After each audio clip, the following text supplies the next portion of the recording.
salt in her honey. He used me and gave my savings to my best friend. I believed in him with everything I had. When Teo had nothing, I cooked with joy in our tiny kitchen. I sold my father's land so he could run for office, and when he won, he stood on stage and called me his honey. I cried because I thought love had finally paid off, but I didn't know. Even honey can turn bitter. Teo changed. He came home late, cold, distracted. "You're lucky to have me," he'd say, like love was a favor. I wore makeup at home just to hide the sadness under my eyes. He stopped touching me. He started blocking his phone, and I started losing myself. Tammy was my best friend. She helped plan my wedding, cried when I gave birth, so when she visited often, I welcomed her until I saw her wearing Teo's jacket, sitting too close. My heart sank. The betrayal didn't just come from me. It came from the hand I used to hold the tightest. I didn't leave with a fight. I left with silence. I packed my baby's clothes, my savings, and a flash drive holding the truth. No notes.com and no goodbye. Just a quiet step into freedom. When he came home, the house was clean, but I was gone.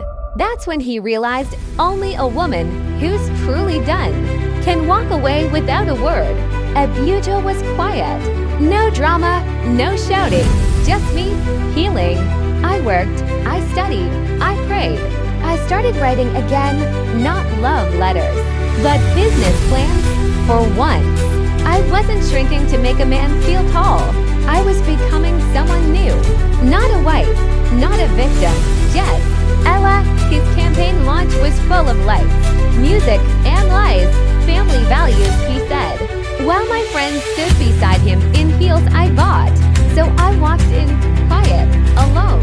And I raised the flash drive. This, I said, holds proof of how he used me, betrayed me, and laughed about it. No screaming, no tears, just truth, raw and sharp. And in that moment, the man who once silenced me had nothing left to say. The news spread fast. Sponsors backed out.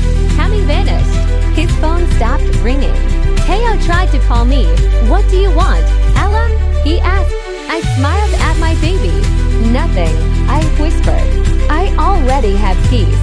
The man who said I was lucky to have him now walked alone, because the same hand that once stirred my honey now tastes nothing but salt. I didn't dance on his downfall. I just lived. I raised my son. I built a business. And I helped other women find the courage to leave too. They invited me to speak. I stood on stage, not as a victim, but as a voice. "You are allowed to start over." I said, "You are allowed to rise." When the reporter asked, "What would you say to the man who broke you?" I answered simply, "Nothing." I don't speak to the past, I walk forward. And I did. Because bitterness didn't win, truth did. Salt in Her Honey, a story by Funmi Iberu. Subscribe for more emotional true life animations.